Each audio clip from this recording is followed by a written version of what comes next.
There's just something so engaging about driving a manual car that an automatic car can never give you. Whether it's feeling the road, shifting through the gears like the Fast and Furious movies, or just being one with machine, manual cars will forever be one of the biggest reasons why we love cars.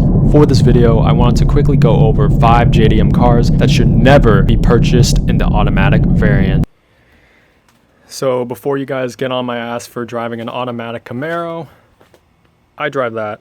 That's a 2017 Yamaha R6. It's a super bike, and obviously it's only manual, so give me a break. Number 1, the Mazda Miata. This is one of those classic roadsters that, in my opinion, Mazda designed it solely to feel engaged with the road, to be a driver's car, and honestly, the automatic Miata just does not deliver that full experience of being an awesome canyon carver. So please, for the love of God, when you're thinking about buying a Miata, get the manual version, get the manual transmission, because you're going to get the full experience of rolling through the gears, through canyons in the Miata, like how it was intended to be driven and designed by Mazda themselves. Also, just a few bonus things with buying the manual transmission. 1, it weighs 50 pounds lighter. 2, the MPG is roughly the same, so that's a bit negligible compared to the automatic transmission. 3, the resale value over the course of the years, the manual transmissions tend to hold their value better, unbelievably. And lastly, you're gonna have a faster, more engaging car if you buy the manual version anyway, so why would you buy the automatic? I mean, if you're gonna buy an automatic Miata, in my opinion, you're probably the type of person that's just gonna daily drive it in a straight line. So honestly, you're probably gonna find out real quick that you're gonna not like the car because you're not using it to its full potential. For the rest of this list, it's gonna be pretty much the same. Number 2, the Subaru BRZ, the Scion FRS, and the Toyota 86. Again, with similar points to the Mazda Miata. This is one of those driver's cars that you can't feel actively engaged unless you get the manual transmission. If you get the automatic version, it is incredibly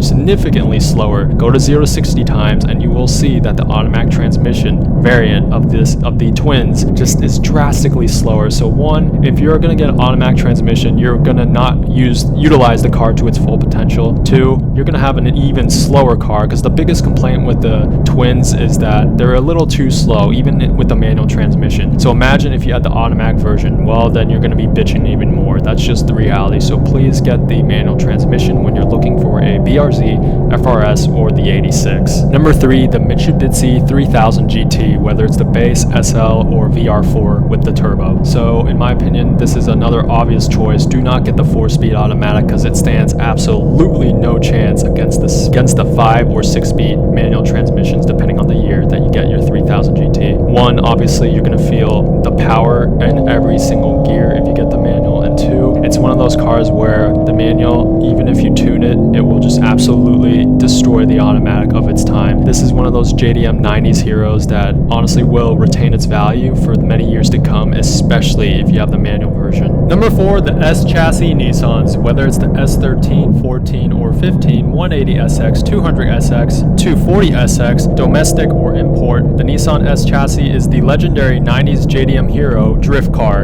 And honestly, in order to get the best experience in a drift car, you're going to row gears, and you should probably only get this in manual. And besides, you could easily resell the manual variant of these cars, whereas the automatic kind of is lackluster and you're not going to get a whole lot of money for it, just so you guys know. And of course, no JDM list would be completed without mentioning number 5, the Toyota Supra. So this is going to be one of those cars where it's debatable. The automatic Supras, especially in the Mark IV, have been known to be quick shifting and smooth, especially if you have a good tuner, whereas the manual transmission tends to be rough around the edges and not so smooth. With that being said, that is it's one of those things where ultimately you got to ask yourself, what do you value? Do you want to, at the end of the day, build a Supra with 1,000 horsepower and you have deep pockets? Then if that's the case, yeah, go for the automatic and make it a drag strip or a street king. However, if you want a Supra that you could possibly track, or you just want to feel engaged and roll through the gears and feel the power in every single gear change, then yeah, get a manual. So it's ultimately what you value, but in my opinion, any 90s JDM car should